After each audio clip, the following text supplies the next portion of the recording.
Douglas Cliggott joins us now. Walk in here, Doug Cliggott. Thank you for the effort to get here. You had a busy morning with your clients, right? I did, Tom, yes. What did you tell your clients within the systemic cacophony we're in right now?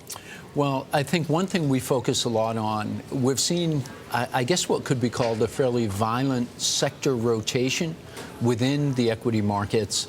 A lot of attraction now to traditional defensive areas like consumer staples and healthcare, and movement away from the very cyclical areas that really led the market in 2009, 2010.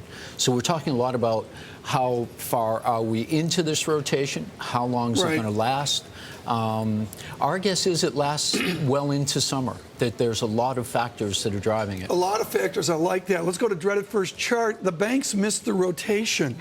Which way, with the banks rotating? Banks flatline, big banks roll over. That's a Keith Bruyette index, sort of a blended index. If you show just the big five in the U.S., it would be an uglier chart. Financials? Financials are an area that we think are likely to struggle maybe for a couple more years.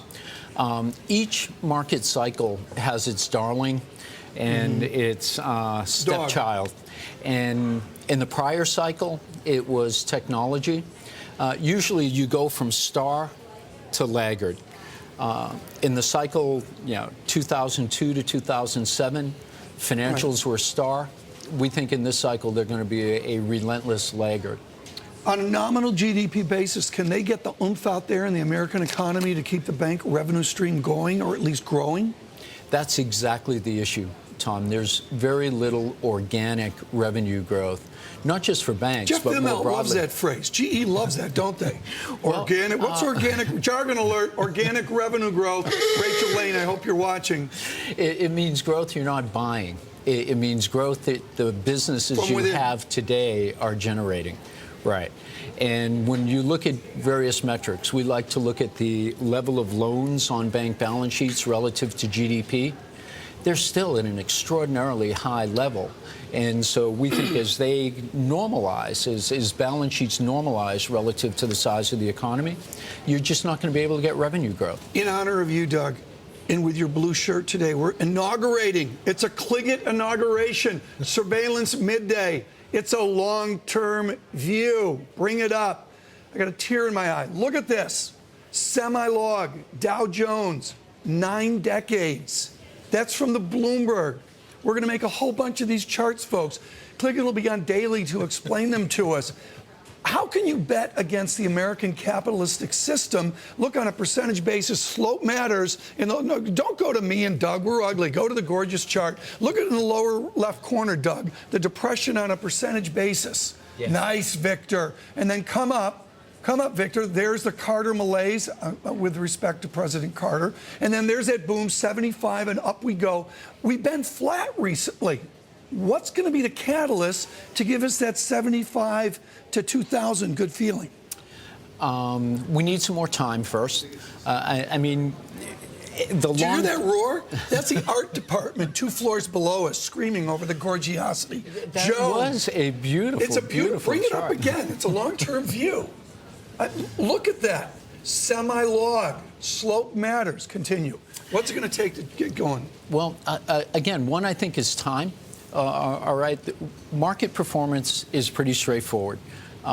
It's the earnings trend, and then it's whatever multiple the market's willing to put on those earnings. Okay, we are grinding our way back towards the long-term median PE multiple. We got so far away from anything realistic at the end of the 90s. It's literally taken more than a decade to get our way back towards normal. The next challenge, we think, is going to be riding through the next profit margin cycle. Critical distinction. Greg Peters on later with Morgan Stanley. His colleague Gerard Minack wrote this out of Sydney, Australia this week. Earnings by corporations are unbelievable. There's a this time is different feeling. Are those margins going to roll over within the income statement, the corporate world income statement, as they always do? Or does that belief of margins forever, corporate behavior improve forever? Is that with us this time around? Very, very, very precious few things are forever. margins appear to be one of the most mean reverting metrics we can come by. So it's a guess, but our guess is profit margins of S&P 500 companies peak this year. That tends to lead earnings itself by 6 months or so. We think earnings themselves peak next year. Then we have a bit of a pullback. Then we start all over again. And hopefully the next cycle will last a little bit longer, this one, and we'll get better returns out of it than we've had in the last 10 years. What's the Credit Suisse calling this quarter quickly? Second quarter right now. Okay, second quarter earnings, they should be very good.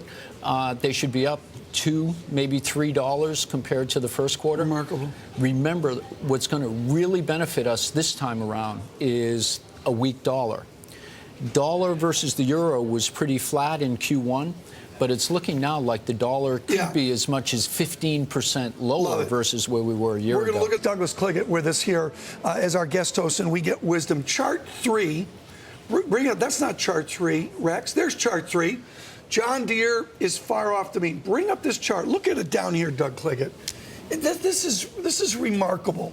Deere and Company, we all know this chart.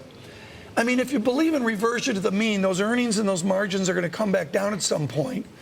But everybody's saying, including Barton Biggs, buy John Deere. Do you agree with the optimists on the already extended industrials? We're actually recommending a pretty neutral, maybe slightly underweight of industrials right now. Not because we don't like their longer-term prospects. It's just that they've gone so far. The rate of improvement has simply been extraordinary. And so I think one idea, and this is not something that is original to us, but clearly a U.S. equity portfolio should be populated with U.S. companies that are global leaders, and that fits the bill. Right. But it doesn't mean you want to add to exposure every month and every quarter. I look at that cornfield, that beautiful video we just showed. All I can think of is Kevin Costner in Field of Dreams. He never had a deer track. Look at this, Victor. Get yourself over here. I just wish we had the margins of Credit Suisse. This is unbelievable. Look at this PowerPoint Mr. Cliggott brought. It's in gorgeous color. It's on paper. This is like the paper they use at the Vatican. I mean, it's fancy stuff. And you brought in here a chart on the improvement in earnings. The velocity of earnings growth is unprecedented. Oh, you're going to hold it up. Wait a minute. Who's running the show here? What is this about? There it is. The improvement of earnings growth. Cliggott takes over the show. Why is this time? What's about corporate behavior now that's so different, where they're so relentless about cost cutting and generating those earnings? That's the supply side. There's also a demand side, Tom. And I think what has been so unique about this cycle is that corporate America has been able to reduce costs, and particularly labor costs. That's the key. That's the key to cost, is labor cost. They've been able to drive down labor costs in a way they've never done before, but at the same time, overall demand held up well in the economy. Will it continue to with China, emerging markets and such? Well, unfortunately, a big part of that demand held up really well in the economy is the U.S. federal budget deficit going from 3 or 4% of GDP to 10% of GDP. That helped. All that cash. It may have been, think of it. For 3 years in a row now, the federal government's issued bonds to spend $1.5 trillion a year that it wasn't taxing. Right. We've never done anything like that. Look at this op-ed. Bloomberg View launched today. Thank you to David Shipley and Jamie Rubin for coming into Bloomberg Surveillance this morning. Senator Coburn, he's been getting beat to death by Grover Norquist. Here's how you can solve the debt crisis, really. Worst of all, read it down here, Doug. It's in English. Worst of all, the U.S. would face financial repression through the debasement of the dollar, leading to a decrease in the purchasing power of every American. This would be worse. The worst form of tax increase. You just said a weak dollar's beneficial to exports, to John Deere. Senator Coburn says a weak dollar's bad. Who's right? I think it depends on who you're focused on. I'm shocked that you would say that. He's focused on getting reelected. Okay. Well, if you're focused on earnings of very large U.S.-based multinationals, a weaker dollar tends to help reported revenues and reported earnings. If you're thinking of the general well-being of the average American, a weaker dollar is a bad thing. It just makes us poorer. I mean, the swirl that's out there, when do we get back to Dow 14,000? I know you're S&P based, but we at the show do what the viewers want, which is the Dow. Right. This year? If we're going to get there this year, we need to get there soon. Because what's happening is we're losing economic momentum. And one thing we put a lot of weight on, a lot of folks don't, but we think the fact that the Federal Reserve has been in the market buying $15 to $20 billion in assets. An hour? A week. Okay, an hour. I was wrong. Has really been a great support to asset prices. We've only got 5 weeks left to go in that program. And so our view is prices are going to come under a bit of pressure this summer. Critically, when they come under pressure, does it happen in 3 days, ugliness, my ratings go up? Or is it a gradual, smooth, controllable plane by the various institutions? Truth's always somewhere in between. I don't know. You sound like an economist. Sounds like I'm talking to Neil Sauce. Here is a really important note. This is Fred Moran. Earlier this morning on Bloomberg Surveillance, I spoke with Frederick Moran of Benchmark, and I asked him that fever, the frenzy over LinkedIn and the other IPOs, names I can't remember, we saw. Is it the same thing now as it was in the 1990s? The internet bubble of the late 1990s was rampant. We're not in an internet bubble right now, so to speak. What we are seeing is selective mini bubbles in subsectors, and I think LinkedIn is representative of a craze towards social media on the internet. People are looking for any way to get some foothold into the social media space. Fred Moran there. And Doug Cliggott, I don't want you to comment on LinkedIn or anything Credit Suisse is working on the IB side, but we've seen all this before, haven't we? Just your comment on the general tech certitude that's out there. Well, I think there's actually a dramatic difference between the mindset today and the mindset of the late 90s. I think in the late 90s, collectively, we got intoxicated with our growth prospects. The average American, not just the average investor, was incredibly optimistic about how fast the economy was going to grow, how successful new ventures would be.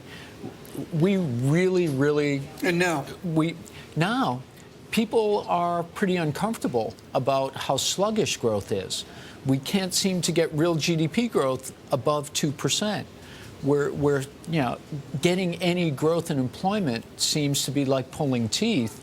So I think what market participants are doing, any place in the market where it looks like there's growth, there's willing to pay almost any price to get access to that growth because growth is so scarce now. We're going to talk China. Douglas Cliggott with us, folks. Guest host through most of this hour.